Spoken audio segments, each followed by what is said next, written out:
What's up, guys?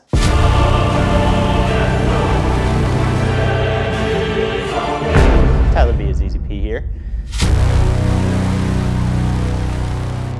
You picked yourself up a new car, or you've decided to finally mod your tried and true daily that you've had for years.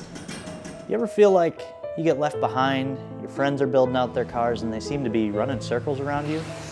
Don't fret. This isn't a race. The best way to build a mod car is by taking your time. In today's internet culture, it can be hard to get caught up in seeing the end result, but not all the work that it takes to get there. A little background on myself, if you guys don't know.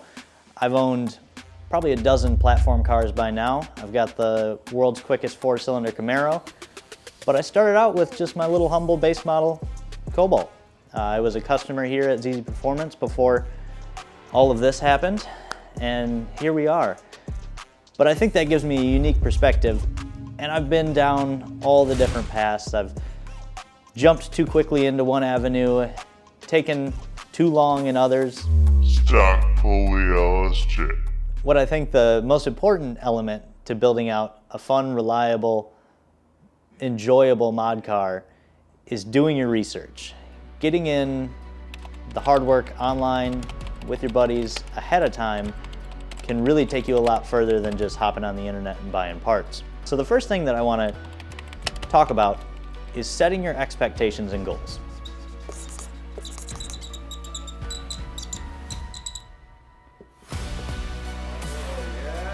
Yep.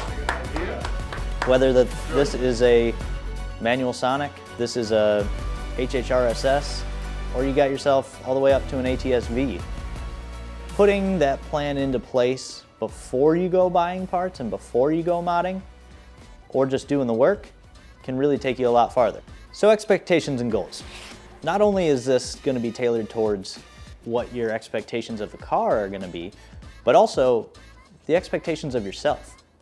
Not everyone has a lift available, not everyone has a team of mechanics available. You got to look at yourself, your skills, your tools, what you have available, and what you're wanting to learn. Not everybody's a tuner, not everybody's a tinkerer. We all come in different shapes and sizes, and realizing where you're at and what you can do will make it easier down the line, especially if you have some friends along the way. So I think one of the biggest steps that a lot of people miss are, okay, say you want to go on and you want to buy all these parts and you want to mod your car. Well, can you install them? Do you have the space to install them? Do you have the tools that you can install them? Maybe you got a buddy who's willing to wrench with you or wrench for you. Or if you're like a lot of us, maybe you like buying those new tools. Head on down to your local Harbor Freight or hit the Snap-on truck, whatever your budget may allow. But that's one thing that a lot of people overlook. If you're just getting into this game and you don't have the tools, while installing parts can save you a lot of money, maybe it might be better left to a professional. Find a shop of your choice, ask your buddies, ask people in your community where a good place to install is. So that's really your step one. What are you able to do? What are you capable to do? Or what are you willing to learn to do? So once you've got that out of the way, you know your capabilities and where you want to go from there. Your next step is, what do you want out of this car? One thing that a lot of people overlook, is this your daily driver? Is this your only vehicle? Is your daily the best car to mod?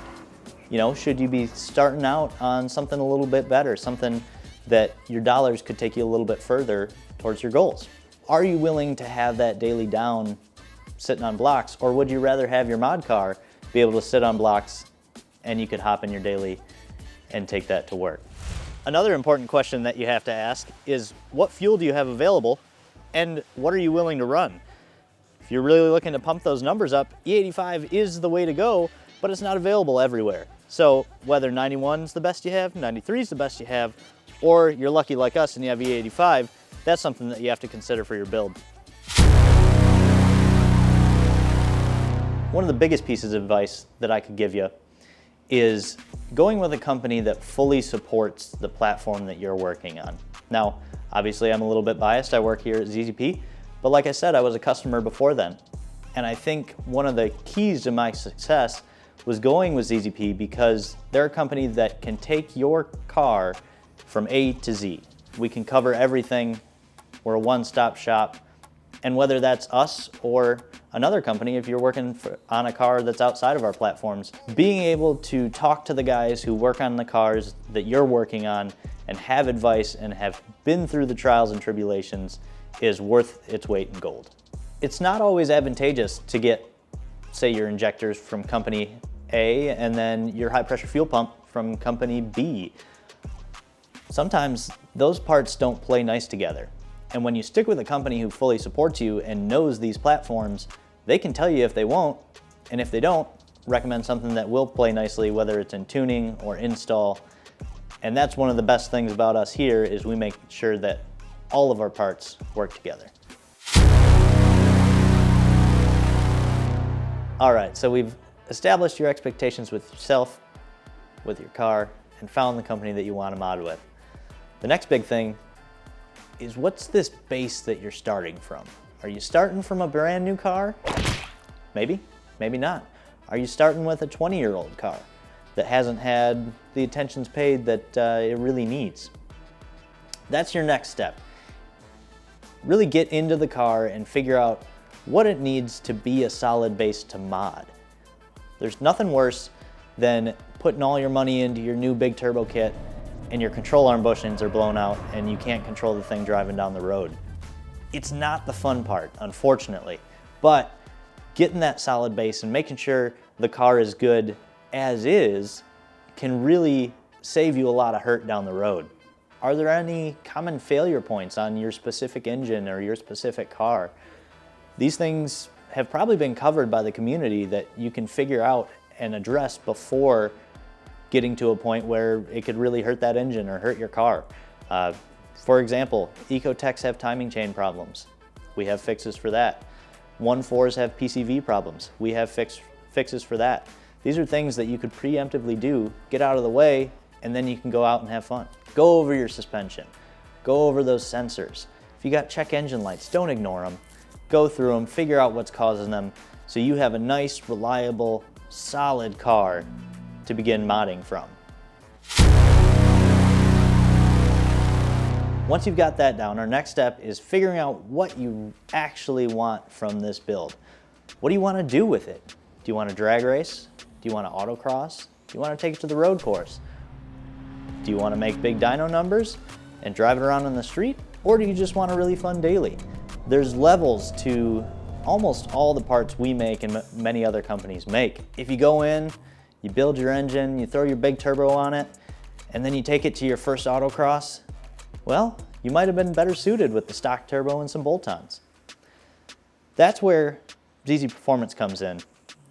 When you're setting up your build and you figure out what you actually want from it, email us. We love walking through people on their builds. What do you want to do with it? How much power you want to make? How far are you willing to take your budget and your expertise along with the car? Are you wanting to double the stock horsepower? Or do you want something that's going to go on for another 100,000 miles worry-free? That could make or break your decision on if you want that big turbo or if you need forged internals. Before jumping online and having fun and buying parts and installing them, really look and figure out what you want, what's going to give you the most satisfaction with your build. One of the last things, and probably the scariest part, is the money. What is your budget? Don't come in here telling us or whoever you're modding with that you don't have a budget. We all have a budget. If we weren't, we'd be building Lambos, but we're not, and that's okay. But be realistic with yourself. Are you only wanting to spend $2 grand a year? Are you willing to work some overtime and spend all that on your car? This kind of goes along with what are your skills and what tools do you have at your disposal. If you're gonna need that big turbo kit installed on your car by someone else, that budget's gonna have to be a lot bigger. Write it down, get realistic with yourself. Don't hurt your livelihood, because we all love to do this, but we never want you in a place where modding your car is taken away from your financial stability. But have a budget in mind, whether it's just this year or what you might want to spend over the lifetime of the car. We all know that adding up how much you spent on the car doesn't get you anywhere in the end, but setting that up front, what you're willing to go and how far you're gonna go with the dollars that you have available can really help you. We've covered a lot of things here today, and it might seem a little overwhelming, but really setting yourself up and your car up with that great foundation through all your research is gonna put you one step forward throughout the rest of your modding journey. Going in with a plan means that you might be able to overcome those things that other people didn't see along the way. And if you've got that foot forward, it's just gonna make everything that much more enjoyable. I hope you guys like this episode. Let us know if it helped you. And in the next episode, I think it might be time to start buying parts. We'll catch you next time. Peace. I think that the biggest motherfucking prime truck. Another important question that you have to ask yourself. No. Restart. All right. A good, reliable, fun car, fun mod car. Let me say fun one more time because, you know, 4 really hits it home. What I think, I don't even know what the I just said.